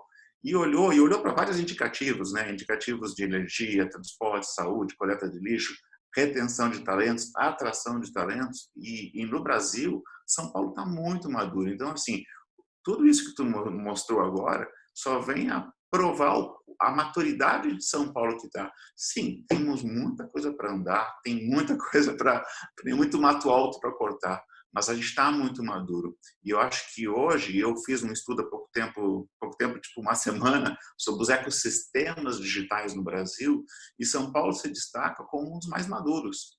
Prova isso são as iniciativas da própria prefeitura. Mas não é só a prefeitura, tem um monte de gente inteligente em várias áreas, em vários segmentos, E aí ficam com duas perguntinhas para ti. Uma delas é: existe alguma estratégia ou alguma iniciativa, com certeza eu acho que já existe, em relação a engajar as empresas? Como a gente pode engajar o potencial das empresas? E eu falo pela nossa, porque a nossa já está engajada, ela já participa de várias coisas, inclusive aqui em São Paulo, mas já participou no passado. Mas assim, outras empresas, não só de tecnologia, né? Existe algum sistema, algum plano para isso, um plano estratégico? E a minha segunda pergunta tem a ver um pouco com a educação, porque assim, como a prefeitura, né, pode conectar as universidades, ou como ela já está conectando?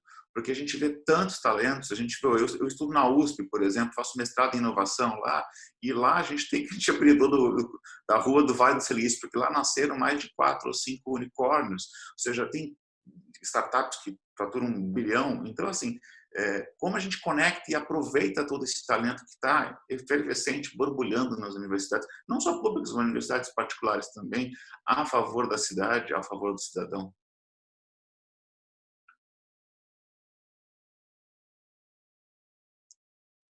O microfone está mudo. Pronto, tirei o mudo aqui. Miguel, muito importante as tuas questões. Só fazer uma consideração: a questão do tripé é fundamental que o governo, né, também lidere isso. A gente tem percebido nesse momento a importância de governo numa situação como essa que a gente está vivendo, né? Precisa ter. Eu não sou favorável ao governo entre em tudo, mas se o governo não mostrar, né, que alguns, né, caminhos, se ele não liderar algumas coisas, a gente fica meio perdido. A gente vê aí a bateção de cabeça entre governos federal e estadual nesse momento da pandemia, e uma das coisas importantíssimas é ter uma linha, ter uma proposta de onde que a gente quer chegar em vários desses desafios que eu coloquei para a cidade, tá certo? Acho que São Paulo, de fato, está mais maduro em muita coisa, e tem muita coisa ainda para avançar, principalmente nisso que você falou. Eu, desde o início, coloquei, para mim, uma cidade inteligente, e os nomes podem variar, é uma cidade em que as pessoas vivem bem, que as pessoas têm qualidade de vida, em que as pessoas... E, para mim, isso é uma cidade uma cidade muito mais humana do que qualquer outra coisa. Por isso que a gente sempre reforçava de que a nossa preocupação não era só essa coisa da smart city, da cidade inteligente, mas da cidade humana, a cidade próxima do cidadão, que o serviço público, o cidadão olha e diz: resolve, né? Aliás, essa sempre foi a ideia do Poupa Tempo, do Descomplica, quando eu fui presidente do Detran, dos serviços eletrônicos para combater corrupção, que é outro ponto que a gente não tocou aqui, e que o governo federal nisso está avançando ao longo dos últimos anos, independente dos governos, de ter mais serviços eletrônicos. Mas não pode só ser eletrônico, porque parte da população ainda é presencial, né? Então, você precisa ter as duas coisas, porque você precisa olhar para o cidadão e ver o que ele precisa. Não adianta eu fazer um governo todo digital que é para atender 20% da nossa população, tá certo? E o resto, né? Esse resto precisa muito de serviços públicos e muitas vezes vão ter que conviver durante muito tempo serviços presenciais com serviços eletrônicos, né? E o caminho das pedras, como usar isso, né? Muita gente não sabe como usar. A gente está agora aprendendo aqui, por exemplo, a usar o Zoom, né? E muita gente aprendendo: dá para eu tirar os meus R$600 desse jeito, né? Organizar as filas, ter fila digital. Uma das coisas, por exemplo, que eu achava um absurdo é, por exemplo, na saúde, o cidadão ter que ir até um posto de saúde para marcar uma agenda com um profissional da saúde. Não faz sentido um negócio desse. Olha o tempo que você perde, poluição, trânsito, tempo de trabalho. Ou seja, é usar a tecnologia para o cidadão, através da internet, através de um celular, agendar uma consulta com o médico, né? Isso é fundamental. Coisas desse tipo. Aí sim a tecnologia é muito importante, pode ajudar para burro.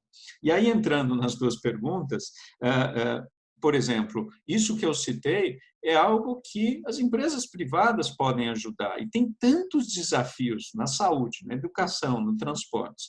O que a gente precisa, e eu acho que aí você colocou um ponto bom, não tem ainda um canal de como fazer isso. A gente começou a trabalhar porque no serviço público a gente tem lá licitações, leva muito tempo. Ou a gente tem PPPs, parcerias público-privadas, que também levam um bom tempo.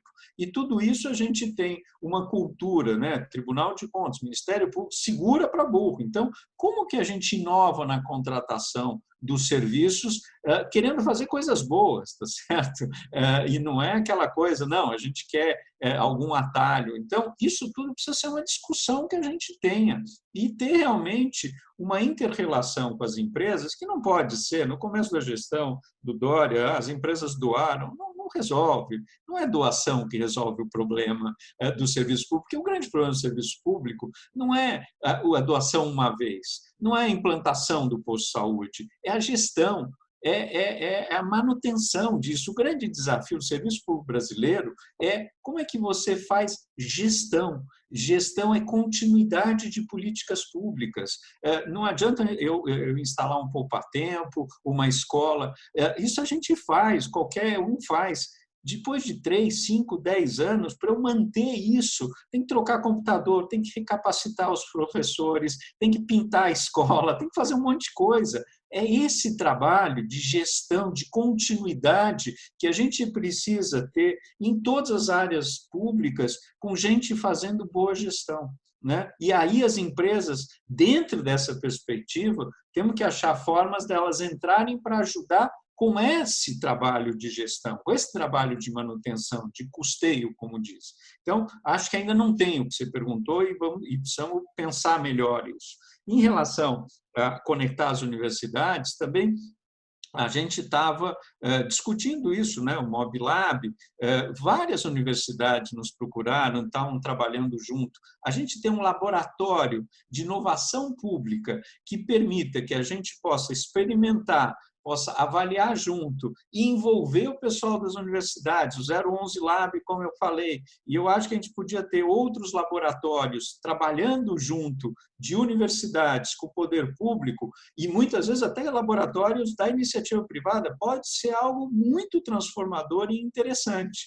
A gente precisa pensar como fazer isso, mas eu não tenho dúvida que não dá para a gente ir adiante prescindindo de recursos humanos das universidades são fundamentais para isso, tá certo? Então, talvez através dos laboratórios, né, de inovação, a gente consiga ir muito adiante, como a gente vê, como você falou, a gente conversou com o pessoal de Amsterdã, a gente conversou com o pessoal de outros países, que mostrou muito essa integração para achar soluções interessantes e importantes do serviço público e pensar como contratar essas soluções da melhor forma possível para que a gente vença um pouco essa burocracia que não é simples. O dia a dia do serviço público, a burocracia que a gente tem, não é simples. A gente precisa, de fato, ver como é que a gente faz para ir adiante. Tá certo?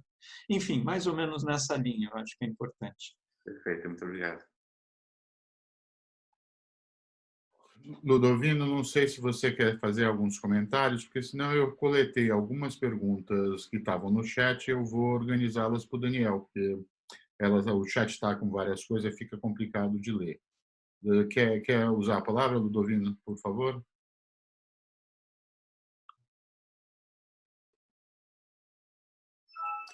Enquanto você vai preparando as perguntas, talvez fazer um... Eu sei que o Daniel talvez não tenha conseguido responder a todas as perguntas, a algumas dos questionamentos que a Carla fez também aí para o Miguel, mas talvez um ponto principal dessa leitura, na verdade, é assim, uma coisa que me chamou muita atenção, também em todas as perguntas que vocês fizeram, que é basicamente o seguinte: o Daniel colocou isso muito claramente. Tecnologia, neste sentido, ela é infraestrutural, isto é, ela perpassa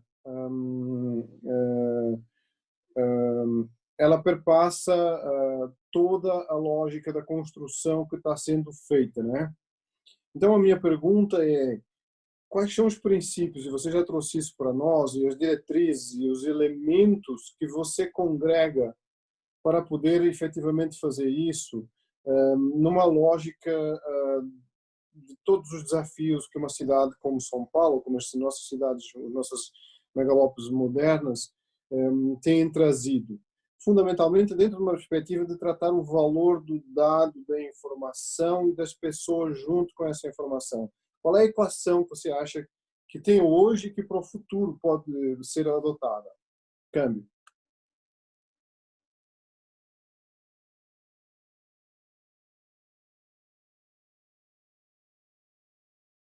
Eu comecei a falar no mudo, mas, Ludovino, eu coloquei lá em cima, né, um pouco os princípios, né, para o uso dessa tecnologia. A gente colocou lá menos app, melhor atendimento, não digitalizar a burocracia, proteção de dados e privacidade, né, são direitos, a essa tecnologia aberta, interoperável, né, são vários desses princípios, né, que a gente colocou. Eu acho que também um ponto muito importante que a gente precisa é capacitar o funcionário público e ter bons funcionários públicos. Aquela questão, não adianta nada a gente ter a melhor tecnologia possível e as pessoas não saberem usar, né? Tanto as pessoas que estão dentro da máquina pública quanto as pessoas que estão fora. Então, por isso, a importância também, e a gente fez um trabalho grande disso, de capacitação das pessoas que trabalham dentro da máquina pública. A questão, como eu falei, do plano estratégico de TIC, em que a gente dá grandes linhas, diretrizes para todas as secretarias e vai criando normas e procedimentos gerais que sejam trabalhados com esse pessoal de TIC para que eles também internamente possam ser a interface. Tinha secretaria que não tinha um funcionário de tecnologia. A gente ia falar numa linguagem um pouco mais técnica, o secretário, o adjunto, ficava olhando para a gente com uma cara. Uma das coisas que a gente chamou foi de um concurso público específico para pelo menos ter um técnico adequado que pense essa questão tecnológica e seja a nossa interface em cada uma das secretarias municipais. Também é fundamental um negócio desse. E também fazer com que a população se aproprie disso. Ela só vai... Por que ela usa tanto o WhatsApp? Porque é simples, fácil, direto, tá certo? Se a gente... Por isso que eu gosto muito que a gente fez com o Descomplica lá na ponta, é sentar do lado do cidadão e com o Descomplica Digital mostrar para o cidadão que não é um bicho de 7 cabeças, que a tecnologia pode ser muito rápida, simples e ajudar a vida dele, porque as pessoas usam as coisas quando ajuda. Se essa coisa é tão mais complexa, tão mais difícil, elas morrem de medo e ficam longe. Então, tanto capacitação interna quanto aculturamento da população, eu acho que é muito importante como duas questões importantíssimas para a gente levar em consideração. Porque se a gente não tiver funcionários capacitados, não adianta a gente dizer hoje, vamos falar com robô, inteligência artificial, não adianta ter só a internet das coisas. Tem gente de um lado e do outro. A gente precisa lembrar disso. E como fazer para que as pessoas conversem, ou pelo menos que seja uma inteligência artificial que fale a linguagem da população, porque senão não vai dar certo. Né? Essa é uma das questões fundamentais. E os outros princípios que eu coloquei, que eu acho são importantes. Né? Não pode ser tecnologia pela tecnologia. E cada vez mais a gente vê isso, um monte de gente oferecendo. Aliás, esses dias eu tenho visto empresas privadas que me procuram. Eu sei que você não está mais na prefeitura, mas eu tenho aqui um monte de coisas para ajudar a Secretaria da Saúde nessa pandemia. Tem um monte de coisas para ajudar a educação nessa pandemia. Tá bom, mas a gente precisa pensar dentro de uma estratégia. Não pode ser, vamos comprar um negócio, né, específico para isso, para aquilo. Qual que é a estratégia da prefeitura? Qual é a nossa política? De que forma, aí sim, os empresários podem trabalhar junto? E vamos ouvi-los também, participar mais junto com eles disso, para que eles possam trazer boas experiências para a área pública também. Né? Daniel, eu tenho aqui algumas perguntas. Temos o Carlos Ávila, que ele perguntou algumas coisas, eu vou resumir. Primeiro, ele perguntou do Wi-Fi no transporte público. Ele citou um caso do BO pela internet, a dificuldade de pessoas simples, que ele cita até uma anedota pessoal de uma senhora mais humilde que não foi capaz e acabou não registrando o BO por conta disso. E ele também pergunta do City Câmaras, do Vigilância Solidária e questiona como a segurança pública trabalha essa questão. Eu não sei se... Eu acho que é melhor eu te passando uma a uma, né? Porque senão eu vou te afogar nas perguntas aqui, é ruim. Tá?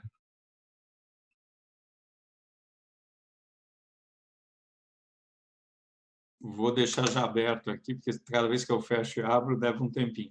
Bom, o Carlos, né, que, aliás, trabalhou com a gente lá na prefeitura, o Wi-Fi público no transporte público é importantíssimo.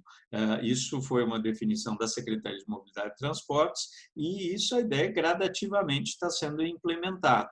Não é simples, você mudar, né, o sistema de transporte não poluente na cidade de São Paulo, ter novas formas de transporte, é outra coisa. Tem toda uma máfia do setor que também não está muito interessada em modernizar algumas coisas, né? Mas a gente insistiu de que isso precisa ser gradativamente implementado. O BO via internet é algo que já existe, é governo do Estado, né? Mas é importante. Eu acho que a gente pode, o Carlos, eu vi aqui a pergunta falando para integrar isso no Descomplica, eu acho que é importante. O Descomplica, a ideia é que a gente tem hoje 32 subprefeituras. Qual que era a ideia? Independente de serviço municipal, estadual ou federal, assim como no Poupa Tempo, você ter nessas subprefeituras os serviços públicos que o cidadão mais usa. Quanto mais a gente conseguir descentralizar e fazer com que o cidadão, ou via internet, ou via ainda um lugar próximo da sua residência, resolva o seu problema, melhor do que todo mundo fazer para todo mundo vir para o centro da cidade. Mas eu acho que tem que ainda alguns melhoramentos do BO da internet. City Cameras foi um projeto que começou a ser implementado pela Secretaria de Segurança, a gente participou um pouquinho no começo, eu acho que é um projeto importante, mas é aquele projeto que não pode ser só a questão da segurança. Eu acho que tem a ver, e é outra discussão aí que a gente estava discutindo esses dias, de como é que a gente consegue ter um conhecimento da organização da população pelo território, para onde ela está indo. A gente estava discutindo, o Dória estava com as operadoras discutindo, eu preciso ter dados das pessoas para saber quem está com Covid, quem não está. A gente vê isso muito em outros lugares acontecendo isso. Tem um limite do que a gente pode fazer em relação a isso, mas eu acho que não só para a questão da segurança, mas também para a gente analisar de forma global a cidade, pensar a cidade de forma global, lógico que envolvendo a segurança, e quanto mais você tiver câmera, você tiver iluminação, você tiver, inclusive, a população mais na rua, isso afugenta gente que quer fazer coisa errada, né? Mas essa coisa também a população se apropriar da cidade, eu acho que é muito importante, que a Cainha falou um pouquinho e que eu acho fundamental, e as câmeras ajudam, mas não pode ser só essa coisa que algumas vezes a gente vê em umas cidades por aí pelo mundo, não, eu identifico cada cidadão, etc. Começa a virar aí 1984, Admirável Mundo Novo, que também é delicado e a gente precisa tomar um pouco de cuidado. Temos uma outra pergunta aqui, Daniel, que acho que eu vou resumir, são algumas colocações do Ricardo Mello, que é presidente do nosso Conselho de Inovação. Ele falou de leis de iniciativa popular no âmbito municipal, promotores do engajamento, falou da e-democracia, da questão mais da participação do cidadão, até citou o mudamos.org. Se puder falar um pouquinho sobre esses aspectos. Eu acho, como eu já disse, a participação da população é fundamental. Eu acho que é fundamental, cada vez mais, a gente ter democracia. Eu estava citando o caso da Estônia, estão dizendo a gente já está começando a ver como votar de casa, né? Tem vários complicômetros, isso não é fácil. Por exemplo, a gente está vendo os partidos agora, estão com uma maior dificuldade de fazer as suas convenções municipais para escolher os seus candidatos, porque, em geral, eram aglomerações, todo mundo ia para um lugar, votava e escolhia o candidato. Como é que faz para fazer isso agora desse jeito? Bom, cada um da sua casa ou de um lugar distante, tá bom. E quem são aquelas pessoas que votam que não têm acesso a um computador ou à internet? Então, de novo, vamos entrar na questão da inclusão digital, né? Eu gosto muito da ideia de e-democracia, mas para isso todo mundo tem que ter acesso, né? Porque senão fica uma coisa de que alguns participam e outros não, né? Leis de iniciativa popular, acho importantíssimo e a gente trabalha muito para isso. Aliás, a gente tem visto os CELs, que são os equipamentos públicos que eu mais gosto na cidade de São Paulo, como eles se transformam rapidamente em espaços de participação das pessoas, porque os CELs não são só de educação. Nos CELs, a gente tem, em alguns deles, Fab Labs, a gente tem esporte, a gente tem um monte de coisa, né? Os CELs são lá, antigamente, CIEPs do Brizola, e antes disso ainda, né? Antes, lá atrás, são centros de que a população tem acesso a uma série de políticas públicas que nem sempre a população mais vulnerável da cidade tem de outra forma. Eu, cada vez que entro no CEL, me emociono porque eu percebo que ali é uma construção coletiva e é uma construção em que a participação, a sociedade se apropria do espaço e é algo que eu gostaria de ter para todas as crianças e para todos os adolescentes da cidade de São Paulo. É maravilhoso, tá certo? É isso que eu acho que a gente precisa ter mais na cidade de São Paulo. E se a gente puder ter tecnologia junto com isso, aí é show, aí é show. Né? O Ralph, ele pergunta um pouco, o Ralph é de uma das startups do programa da Amazonas Cap, ele pergunta um pouco do ciclo da tecnologia que você coloca versus a continuidade diante dos processos eleitorais. Você até já falou um pouco, né, da questão da continuidade no poder público, mas se você puder dar uma expandida nessa ideia. Sim, eu acho, Ralph, que a gente tem que ter políticas de médio e longo prazo. Isso é uma enorme dificuldade no Brasil. A gente acaba sempre querendo fazer o urgente, o necessário, lógico, mas a gente não tem um acordo nacional de muito... A gente quer chegar onde? Né, daqui 20 anos, 30 anos, seja na educação, seja na tecnologia, seja na saúde, etc. É um pouco isso que a gente precisa. E aí, as eleições, que são importantíssimas, né? Eu, antes de mais nada, também sou um ser político, como todos nós, e sou vereador pela cidade de São Paulo, vou ser candidato de novo a vereador, sou pré-candidato, mas o que a gente precisa é ter políticas públicas de médio e longo prazo, e que permitam que, independente do governo A, B ou C, essas políticas com pequenas mudanças aqui e ali sejam implementadas. Para isso acontecer, tem que ter um acordo. Tem que ter um acordo de onde a gente quer chegar. A gente quer se chegar na educação em serviço público de qualidade para todos os estudantes. A gente quer pagar melhor os professores em X tempo. E implementando isso, independente do partido A, B ou C. É isso que eu acho que falta aqui no Brasil bastante. Políticas públicas de médio e longo prazo, boas gestões para dar continuidade a isso, né, e não mudar de uma hora para outra tudo que estava sendo feito, e fazer com que haja uma enorme participação popular, e isso não depende só de mim, de você, mas em que as pessoas acompanhem, as pessoas deem ideias, as pessoas cobrem, né? As pessoas não cobram muitas vezes, a gente percebe que é preciso cobrar mais, sim, dos seus políticos, é preciso cobrar, sim, dos seus governantes, né? E dá para a gente fazer coisa melhor, a gente viu, dá para fazer, eu defendo uma hora, ter o padrão poupa-tempo na saúde.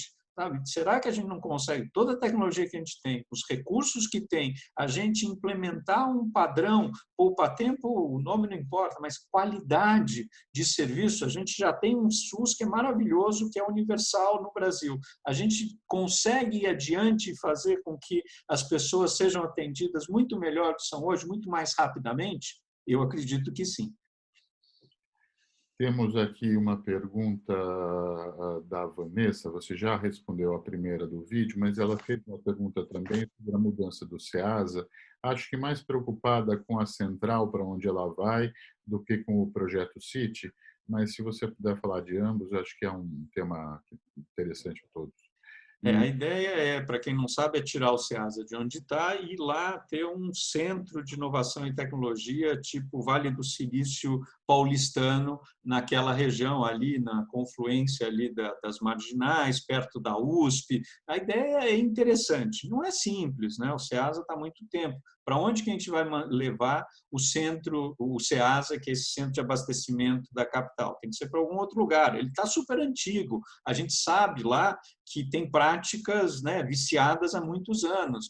Como fazer para mudar de lá, fazer com que as empresas privadas, as universidades, participem de um processo como aconteceu em Barcelona 21, como aconteceu em Nova York, como aconteceu no Canadá, de você ter um pouco esse City, esse lugar moderno de tecnologia, que seja uma fábrica de projetos de melhoria da cidade, né? É esse desafio que a gente tem e que a gente espera que a gente consiga uma hora conduzir. E aí não pode ser só o poder público, porque o poder público administrar isso tem toda a burocracia. Então, como fazer para envolver a iniciativa privada, as universidades e, ao mesmo tempo, levar o SEASA para um espaço adequado e que seja de distribuição de alimentos e que funcione melhor. O nosso SEASA está um pouco anacrônico, para dizer o mínimo, nesse momento, né? Nesse século XXI, a gente precisa de um espaço melhor nesse sentido, né? Temos mais 2 comentários que eu quero passar. Que é um do Paulo Nanot. Ele comenta do projeto Spot Brasil, pelo Brasil, que ele está empreendendo. A gente vai passar os dados para você.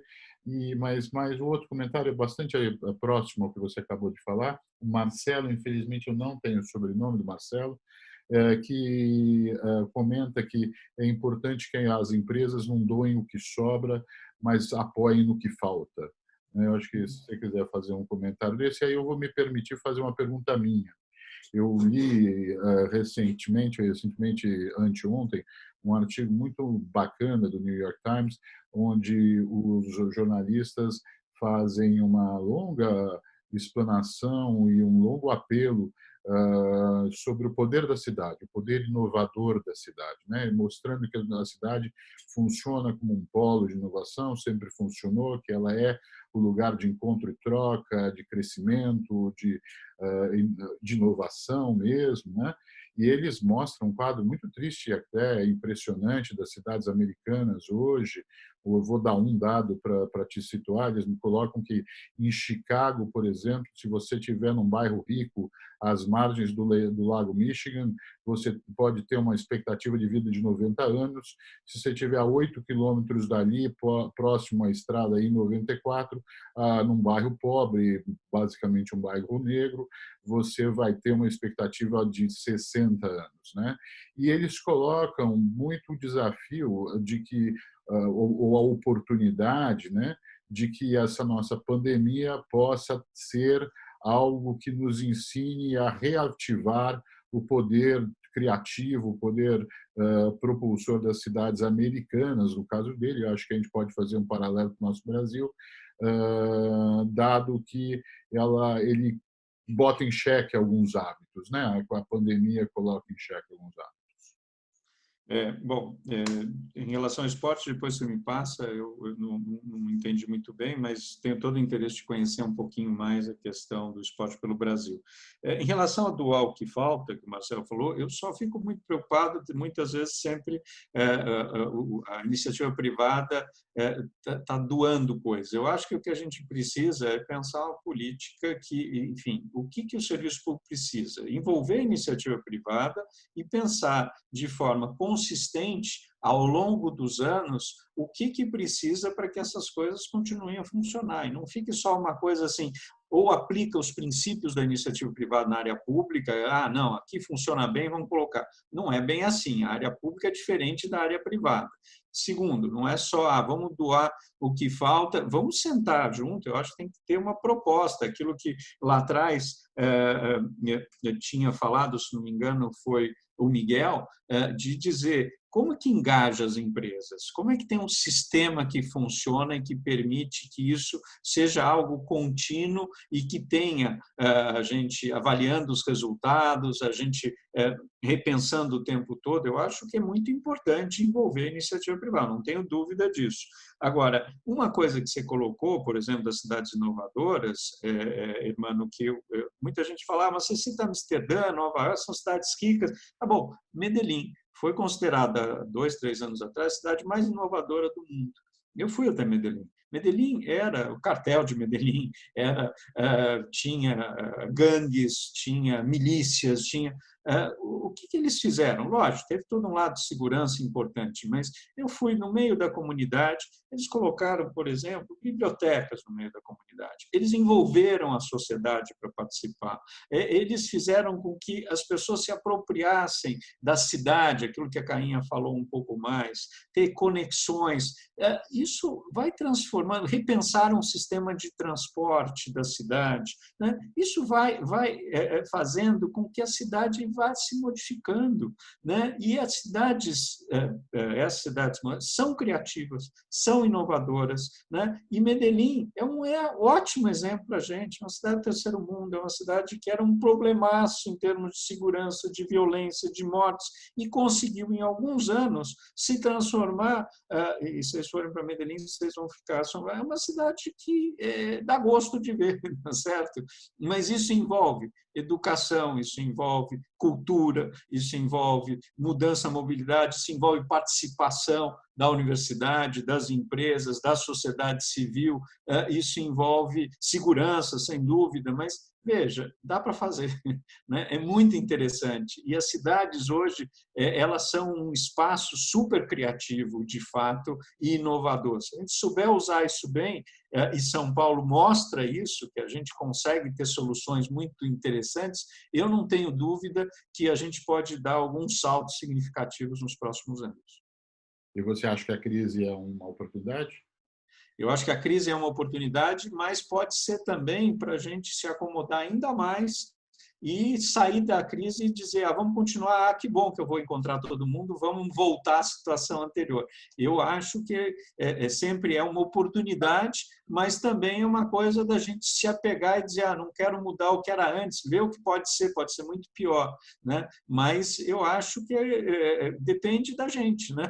Depende, por exemplo, desse público aqui fazer, né? Pensar políticas inovadoras, usar a tecnologia para isso, envolver e trabalhar junto. Você se emudeceu aqui em algum momento, Daniel? Desculpa. Eu queria pedir para o Ludovino abrir o vídeo dele, o áudio. O Irã deve ter algumas palavras finais. Se a Cainha e o Miguel também quiserem abrir o vídeo e o áudio, por favor. Deixa eu já te... Ludovino, a tua tela está com... A tua câmera está em algum lugar estranho. Agora foi. Vamos lá, Miguel. Daniel, obrigado, irmão. Daniel, eu sei que estamos abusando de você aqui no seu timing aqui do tempo, mas queria tentar fazer um pouco de um apanhado e de alguma forma também deixar um repto aqui para si, com toda essa sua visão estratégica que está nos colocando. E aí o ponto principal eu vejo dentro da sua lógica é essa construção permanente de uma estratégia que vá pegando em cada um dos momentos da atuação do poder público a conjugação dos diversos elementos que podem somar através dessa construção. Na verdade, eu percebi da sua visão que você entende isso como uma construção permanente que tem que ter uma orientação. Você não pode, obviamente, ficar o tempo todo à demanda de solicitações que não têm aí uma visão integrada dentro dessa estrutura, tá?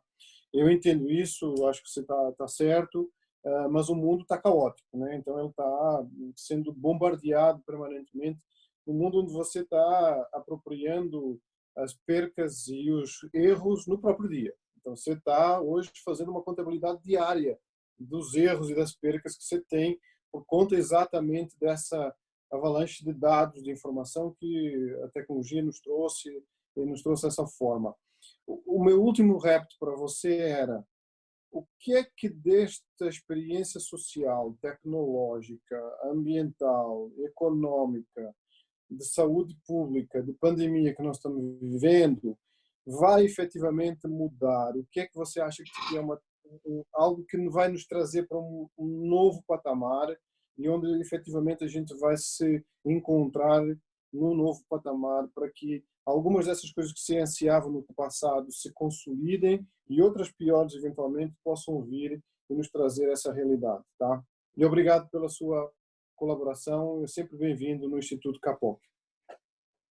Olha, Ludovino, não é simples. Eu acho que tem muitas discussões que a gente está tendo nesse momento, por exemplo, de teletrabalho, de telemedicina, de usar um pouco, né, isso que a gente está aprendendo aqui no dia a dia.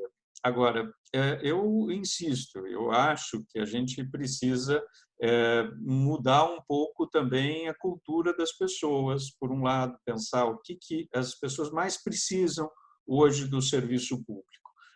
E o que a gente tem de ferramentas para as pessoas, de fato, se utilizarem dos serviços públicos.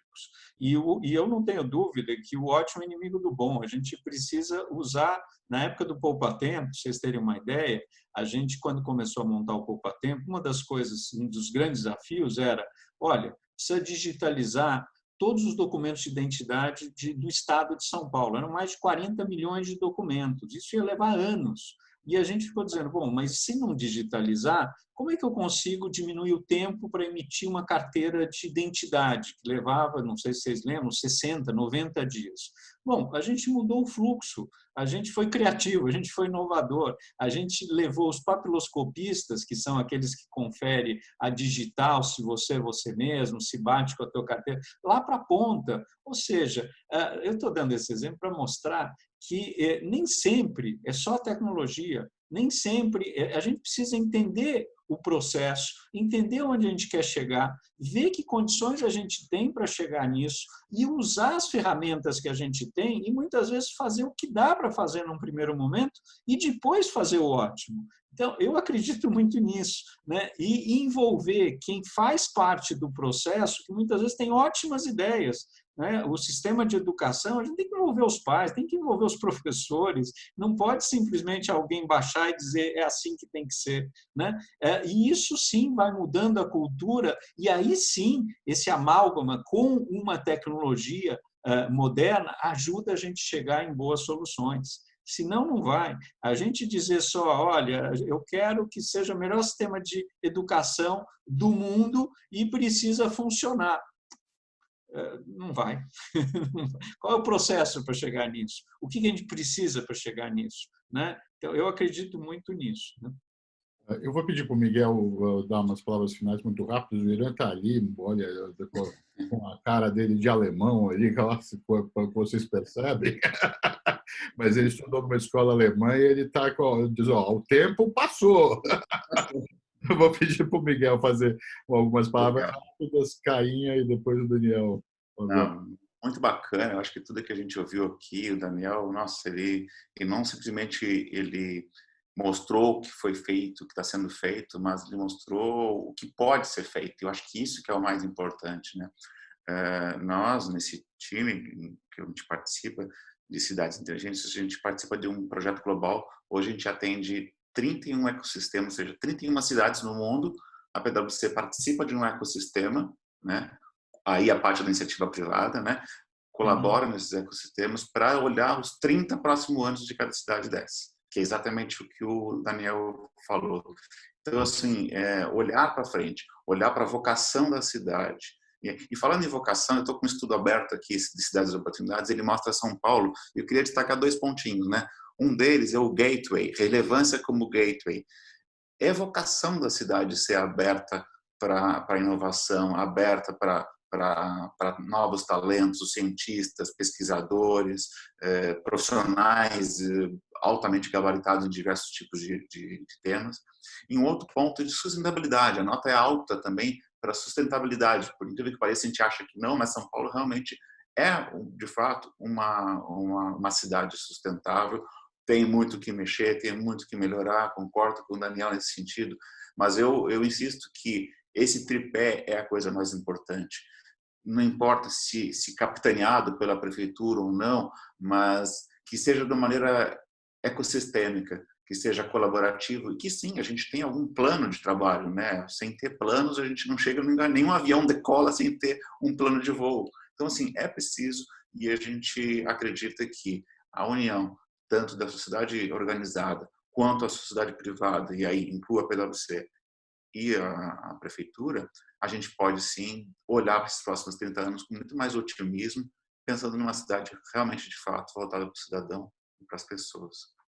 Deixa eu só comentar uma coisa, eu concordo com o Miguel, deixa eu fazer o meu merchan aqui. A gente apresentou na Câmara Municipal um PL de consulta pública, que vai até o dia 29, que é sobre de impacto de inovação social. Se vocês forem na minha página, lá, danielnemberg.com.br, eu estou sugerindo um projeto e estou abrindo para ouvir a sociedade civil, gostaria muito das contribuições de vocês, de apresentar um PL desse na Câmara Municipal. Então, veja, eu acredito muito nisso, né? Envolver as pessoas para que elas nos ajudem a fazer um projeto de lei melhor.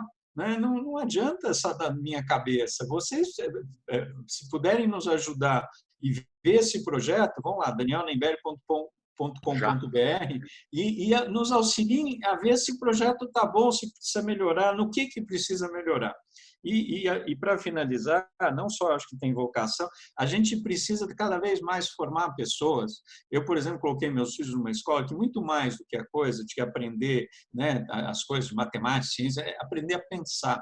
Eu acho que a gente precisa, muitos pais estavam agora discutindo né, nessas debates, não, mas não tem lição suficiente, não tem isso. Tudo bem, eu acho que o mais importante nesse momento é como é que a gente ser resiliente, como é que a gente, nesse momento de crise, mostrar, envolver as crianças muito mais do que fazer a lição A, B ou C. Como é que eles aprendem com o que a gente está vivendo? Isso faz muito mais sentido do que ficar colocando na cabeça deles que eles precisam saber, sei lá o que de matemática, sei lá o que de biologia, sabe? Lógico que precisa disso também, mas eu acho que nesse momento, eu quero dizer, a gente precisa de gente que pense, que inove, que pense a coisa como um todo e que não fique só voltado, muitas vezes, nas suas especificidades, nas suas coisas. Né? É isso que a gente precisa como sociedade, eu acredito. Né? Então, nesse momento, eu acho que é isso que a gente precisa para a nossa vida do dia a dia. Né? Fantástico, é isso mesmo. Eu vou pegar o gancho no que o Daniel estava dizendo. A gente vem trabalhando muito com o futuro do trabalho aqui na Garimpo de Soluções, e é interessante porque quando a gente se relaciona, enfim, a gente faz parte de algumas forças-tarefa da ONU, do BID, São Paulo é sempre vista como um laboratório de improbabilidades, né? Quer dizer, é um polo de inovações, de referências, porque é uma cidade tão absolutamente improvável, e que, apesar de todas as dificuldades das escalas em todos os sentidos e da fragmentação, as coisas funcionam dentro de uma lógica que é muito própria. Então, o que dá certo em São Paulo é visto como uma referência para vários outros cantos do mundo. O Daniel está cansado de saber disso, acho que todos nós, né? Como uma coisa pega a outra dimensão. E quando a gente fala de futuro do trabalho, me parece que a grande dificuldade que a gente tem na cidade de São Paulo, de fato, é fazer com que a população consiga ter essa base digital, não só de conectividade, mas efetivamente de uso das tecnologias digitais para gerar conteúdos, né, para uma outra forma de desenvolvimento, porque no que diz respeito à análise sistêmica, a resiliência, a inteligência social, inclusive, a lidar com tudo isso, todas as habilidades do futuro, que na verdade são habilidades do presente, né, e que a gente cada vez mais vai ter que levar para o futuro como canivetes suíços. Me parece que nós, paulistanos, por nascimento ou por opção, vamos sendo doutrinados ao longo da vida a desenvolver isso. Então, nessas várias vocações que, de fato, a cidade de São Paulo tem nas suas fragmentações, desse arquipélago urbano que nós somos, nós conseguimos desenvolver essas questões mais vinculadas à inovação como forma de pensamento e conectividade, eu tenho a impressão de que a gente vai conseguir, de fato, dar um grande salto, né? Se a gente conseguir beber disso tudo que nós todos, em conjunto, estamos elaborando. E faço votos aí que não só o PL venha a termo de uma forma meritória para a cidade, parabéns, Dani, por mais isso, mas que a gente consiga ter uma continuidade nesse bom trabalho que você veio aí semeando, e eu faço ideia das 35 horas por dia que você deve ter trabalhado para que isso tenha acontecido num prazo tão exíguo, que tenha continuidade. Eu acho que isso vai depender também de todos nós, né? Da gente fazer com que essa continuidade se dê independentemente de quem vier a assumir. E, Dani, já estou começando a distribuir os santinhos aqui, viu? Obrigado. Obrigado, Caio. Mas eu ia falar sobre uma coisa importante, e a Cainha colocou muito bem. Por exemplo, a gente, segunda-feira, lançou a Frente Parlamentar de Games. Eu envolvi a Soninha, que é de outro partido, o Suplicy, envolvi o Polis, cada um de um partido diferente, e a gente lançou. Por quê? E envolveu a Abra Games. Games é uma coisa maravilhosa. Ninguém sabe, pouca gente sabe, o Brasil é um dos maiores produtores de games, né? Tem gente que faz coisa muito legal, né? Tem o Big, tem o Comic Con, tem tanta coisa interessante acontecendo nessa área e que precisa muitas vezes de uma forcinha para melhorar a questão do processo, não ser tão burocrático, melhorar a questão dos impostos. E numa dessas, o Brasil talvez consiga ser entre os 3 primeiros, né? E não precisa ser, mas envolve a juventude, faz coisas legais, educativas, né? E eu vejo, meu filho de 14 anos, minha filha de 11 adoram games, né? E como é que produz isso? Né? Só para dar um exemplo, e tem tantas áreas, né? Como eu citei, a gente tem o Perifacom, a gente tem a Campus Party, a gente tem tanta coisa. São Paulo é um espaço extremamente criativo, eu não tenho dúvida disso, inovador, né? Eu acho que a Cainha, mais que ninguém conhece isso. Muitas vezes a gente precisa de pequenos auxílios aqui e ali do poder público, da iniciativa privada, das universidades, para conseguir ir adiante, né? E tanta coisa que dá para fazer em setores diferentes e que dá para mostrar para o mundo que a gente consegue chegar lá, entendeu? Mas, lógico, precisa de gente, de tempo, de capacitação, de mudança de cultura, mas eu continuo sendo otimista, apesar de tudo. Eu acho que a gente ainda chega lá. Irã? Bom, muito bem, nós estamos caminhando aqui para o nosso encerramento de mais uma mesa inovadora do Instituto CAPOC de Inovação. Também fazendo merchandising do Instituto, volto a dizer, o Instituto é a casa do profissional de inovação, aberto a todos.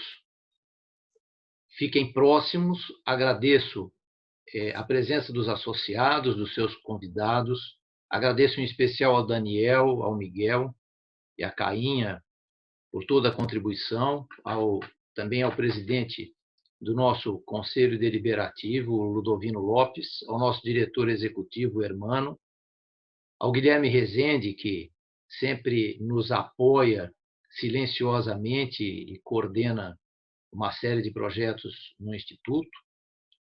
E eu espero que esses aprendizados de hoje, todo esse trabalho maravilhoso do qual vocês fazem parte, possa também ter um efeito indutor sobre outras cidades brasileiras, não é? Que acredito que possam muito se beneficiar também das experiências de São Paulo e ampliar o seu potencial com o que está sendo feito aqui. Muito obrigado a todos e estamos encerrando, já os convidando para a próxima mesa inovadora que nós brevemente estaremos divulgando. Até a próxima. Até a próxima. Tchau, gente. Tchau, Daniel. Tchau, gente. Obrigado, viu? Abraço a todos. Tchau, obrigada pelo convite. Tchau, tchau, bom feriado. Também. Bom feriado.